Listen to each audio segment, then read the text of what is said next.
Have a lot to talk about with Councilmember Ann Kitchen here, talking about the future of ride sharing here in Austin now that voters rejected Prop 1. Thank you for being here. Thank you. A lot to talk about. First, I want to talk about Mayor Adler when he was here yesterday on the CW Austin. He talked about a nonprofit ride sharing company that you guys are working on. Explain a little of that to me. What does this mean?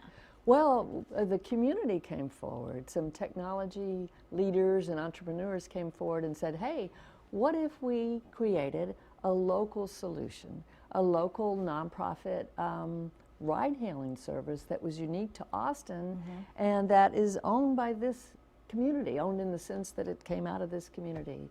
And so we, of course, said, oh, that's wonderful. So this would be something that the community would do. Okay, and we've also talked about how this would have been something that ride-sharing companies like Uber and Lyft, I'm talking about fingerprint background checks, could have initiated throughout a months-long process.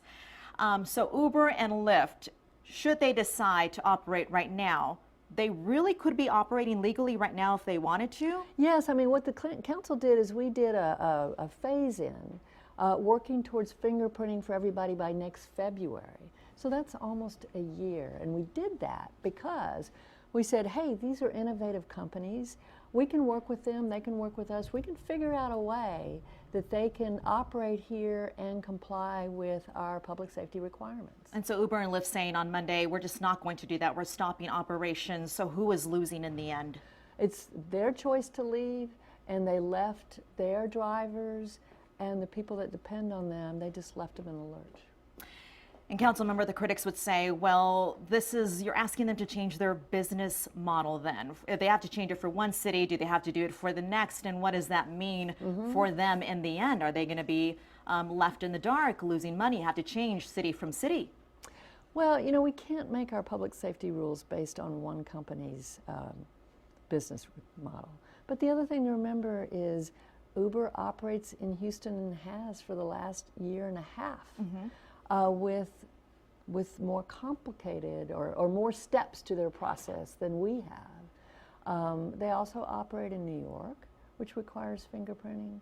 So it's not unprecedented and it's not that hard. Fingerprinting, why is that so important? Why do you need to fingerprint these drivers when Uber and Lyft say, we go through our own background checks? That's good enough. It's very simple. The fingerprint is an identifier. It's a biometric identifier. And our public safety experts tell us that it is the best way to make sure that you're checking the background of the person, that they're who they say they are. But do you check the background for taxi drivers and for other public transportation workers? All ground transportation.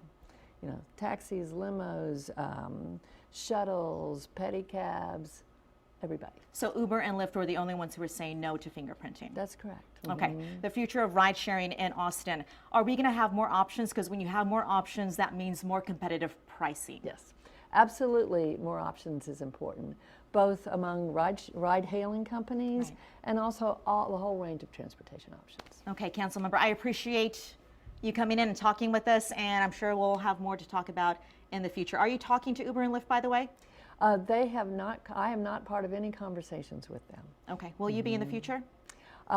We remain open if they want to come talk with us. They're innovative. We think they could work within our rules. Okay. Thank you for that.